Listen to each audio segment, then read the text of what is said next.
because of the contrast that you've lived, you've asked for more than most do. But because of your unwillingness so far to care about how you feel, you keep looking at what is. So you've asked over here, but you've stayed over here. It's like the analogy of the train. So life causes you to ask for this, but then you don't believe it. And so then you don't believe it, so you ask again, but you still don't believe it. These are engines that we're putting on opposite ends of your train. So then it's harder, so you ask again, but you still don't believe it. And so it's harder still, so you ask again, but you still don't believe it. And so the stakes just get higher and higher, and the tension just gets greater and greater, until after a while you just get worn down with that. See, so if you could believe us when we tell you that you couldn't feel this bad if you hadn't asked for a lot. Some of you may not be aware of Jerry. Jerry, Esther's sweetheart, made his transition about 5 years ago, and for some time following, Esther was not feeling so good, a lot not feeling so good. And one day, and the thing that was so interesting, and maybe may seem odd to you, that Esther didn't feel better more of the time, because Esther had been translating for Abraham all of these years. She could hear Jerry when she would get into that high-flying place. So quite often he'd say something to her that she'd hear really clearly, and then she'd notice that he wasn't in the room with her, and then she'd, in the absence of him, feel bad, and then she couldn't hear him. And so it was that sort of game that was going on. So one day, after feeling particularly bad for a while, Jerry said to Esther, you know, this is going to sound weird to you, but I think it's the only way that you're going to hear me right now, so I'm going to say it in this way. I can tell how much you love me by how bad you feel right now. Because if you didn't love me this much, you couldn't possibly feel that bad. In other words, he's gone, oh, now what? But that wasn't the way it was for Esther, because they were integrated in so many things. So don't let that analogy hurt your heart, because it's not hurting Esther's heart anymore at all. But the reason that we give you this analogy is because we want you to understand that when you really, really, really care about something, its absence really, really, really bothers you.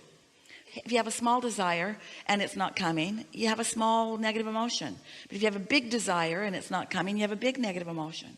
And so it's about that. It's about going for a while, because you see, you can't stop doing step one. You can't stop asking for more, and your inner being's not ever going to stop finding the more that you've asked for and reflecting it to you vibrationally. So you've got to start reaching for more thoughts that do feel good. And the reason that most people don't do it is because the momentum of those negative thoughts is just longer practiced. Do you know, a belief is just a thought that you continue to think. So that's why we start with deeper beliefs within you. We say, you were before this body, and you say, oh, that sounds good. And then we say, and you still are, even though you're in this body. If we can get you to just focus on the basics of it, then you'll begin to feel better.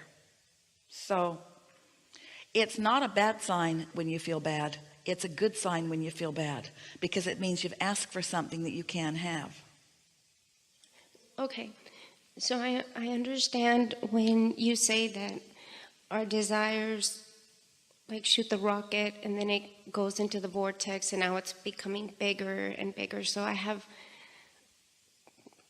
ginormous vortex then. I mean, huge. Yes, you do. All kinds of crap in it. Which is the story that we just told you. If it weren't that big, and your inner being weren't there, and your inner being didn't know it, and your inner being wasn't attracting to itself on your behalf, then you would feel no negative emotion when you don't go. So how do I go? You have to start with things that don't matter so much. You have to show yourself that you are a creator. You have to find something, some thought that doesn't have so much negative accumulations of engines going in the opposite direction. You have to let the universe show you that it's aware of you. Let your inner being show you that you are an object of attention that is loved and being helped. You have to get off the subjects that have you paralyzed. You have to find some way to break the log jam. Find some way to get the momentum going. I mean, I drink wobble juice. And I do try to, like, I guess, cope, but it doesn't work. So when you say it doesn't work, which end of the track did you plunk an engine down on? Plunk. When you say, I try to cope, which end of the train did you plunk an engine down on? So when you say, I want it to get better, plunk. I don't think it will, plunk. But wouldn't it be nice if it did, plunk? I would like that a lot, plunk, plunk, plunk. Probably won't, plunk. But maybe, plunk, plunk, plunk. I think I won't think about it anymore now, plunk, plunk, plunk. I think I'll take a walk, plunk, plunk, plunk. So when you go to sleep at night, all the momentum stops. That momentum stops. This momentum doesn't. All that momentum stopped when you slept, because the part of it that was coming from your conscious mind is inactive. The part of it that your inner being is tending to still is going. Nice to know about that big vortex, isn't it? When you wake up in the morning, if you pick up an old familiar thought, plunk, then you don't allow yourself to get any of this feeling. It wouldn't take much. It would only take a day or two of when you wake up saying, wait a minute, the momentum stopped while I slept, and now I'm just going to do my best to not think about things, not get too serious about anything. It would not take long. All right, so we have some questions for all of you, especially you, but for all of you. Especially you, but for all of you. Do you understand the concept of momentum? Do you ever feel paralyzed in your own life? Do you ever get up with things that you need to do and just spin around in circles and don't really get anything done? And while it's happening, do you talk to yourself sternly? I should be getting something done. Does it help? Does it inspire you? So the question that you ask, such a good question, is how do I break the log jam? How do I break the log jam? The log jam that has already been established by my own thoughts. How do I break that? So you start with the basics of momentum.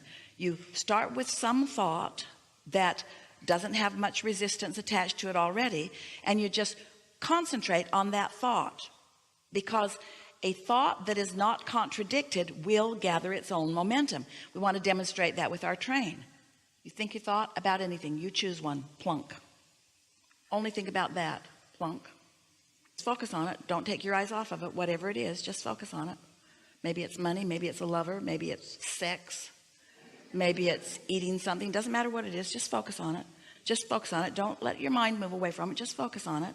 Just focus on it. And once you cross approximately the 1 minute mark, that train will start moving.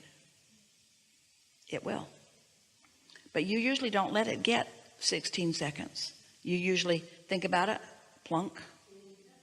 So you don't get any momentum going. And so, do you know, we love you so much, you have a contradictory thought to every thought you think, just about. Watch yourself and notice how often you are contradicting your own thought and stopping your own momentum. So the other day, Esther was in one of those moods. And she said to herself, there are so many things that I need to be doing right now, and I don't feel like doing any of them. Our goal wasn't to get her to feel like doing those things she didn't want to do. We didn't think she should do those things she didn't want to do. Do you know that's what's got most of you paralyzed? You think that you're supposed to want to do things you don't want to do. So you're thinking, when you say, I should do it, which end do you put the engine on? Does it go over here or over here? I should do that. I'm bad for not doing that. I'm disappointing myself and others. Your inner being is calling you toward all of this enlightenment and all of this fun and all of this clarity, because your inner being knows where you are in relationship to everything that you want. So Esther is feeling that sort of paralyzation because she has set some engines on the other end. I don't feel like doing that, but I should. I don't feel like doing that, but I should. And you know what was really interesting? Such an interesting observation for Esther, that not only was she not about to do any of those things that she didn't want to do, she could not think of one thing she wanted to do. She couldn't think of one thing that she wanted to do. Now she has options. She's got a new bicycle that's pedal assist that she can go up steep hills on. That didn't seem like very much fun. She has a beautiful, beautiful little car in her garage that goes 0 to 60 in about half a second, begging for her to drive it. She dusts it off every now and again. That didn't inspire her. She couldn't think of anybody she wanted to call. So she sat down. She thought, I'm in a funk. I'm paralyzed. All that stuff I need to do, and I don't feel like doing any of it. And then she thought, be nice if I could get a thought moving. And then she thought, thoughts do move. And then she thought, if I could just find some thought that I'd like to think about. And she thought, but I can't think of any thoughts that I want to think about. And then she thought, but there must be some thought that I'd like to think about. And then she thought, but I can't think of any thoughts to think about. And then she thought, I should make my bed. And then she thought, I don't feel like making my bed. And then she thought, maybe I'll go outside. And then she thought, no, it's raining outside. And then she thought, well, maybe I'll go in this room. And so she went in that room, and she thought, I don't really care about being in this room either. And then she thought, am I just going to sit here and die? Is this what no life flowing through you is really like? Is this what it feels like to have no life flowing through you at all? There must be something that I might be interested in. There surely has to be something that I could be interested in. There has to be something in this beautiful world that would catch my interest. I just know there's something in this world that I could be interested about. And then the word Pinterest came into her mind. Pinterest and interest. Now, Tracy's been after her to look at Pinterest. Tracy sends her things from Pinterest all the time. Esther, she didn't ever want to look at Pinterest because she did not want to be distracted from the things she needed to do. Esther's been saying for a very long time, I have so much to do. I don't need any of these frivolous hobbies. In fact, every time Tracy's on Pinterest, Esther thinks she should be doing something more productive. So Esther had herself in a real box because there was nothing that she wanted to do that she thought she should only do things that she should do. And she didn't want to do anything that she should do. Pinterest is in her mind. And she thought, So she downloaded the app. It was far simpler than she thought it was going to be. And then she made up a username and a password. And then it showed her some things. And then there was a search bar, and she thought, I wonder what I could look at. And then it showed her some options. And then she clicked on a recipe. Ooh, that really looked good. And then she pinned it. And then she labeled it. And then it showed her a whole bunch more of those same things. It's like law of attraction in Pinterest.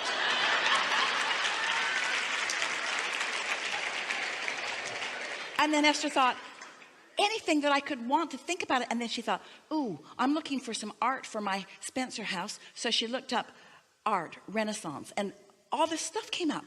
And all of these artists, and she started clicking. 3 hours later, Esther had pinned not fewer than 1,000 things. And labeled each one of them in neat little categories. Her juices were flowing. And then she just got the best idea. She's looking through all of these classical pictures, not realizing that she really didn't even know who many of these artists were. And she focused upon the artist of Monet and saw this still picture of these flowers. And Esther thought, I'm going to take this picture down to my company that makes flower arrangements for me, and I'm going to have them make me that flower arrangement, that one right there. And then she couldn't get in her car fast enough. And 0 to 60 in 1 second. In other words, all it takes is a little priming of the pump. All it takes is, first of all, knowing that momentum will carry you and giving yourself a chance to do it. Just making the decision. You don't want to be in a funk. Just making the decision. You don't want to be in a funk. Law of attraction won't let you be. We've gone way over time for this segment. The cameras are screeching at the end of their tape rolls. We're going to take a segment of refreshment, and we know that you're in the place that you were asking for. Just take it easy. Good time for a segment of refreshment.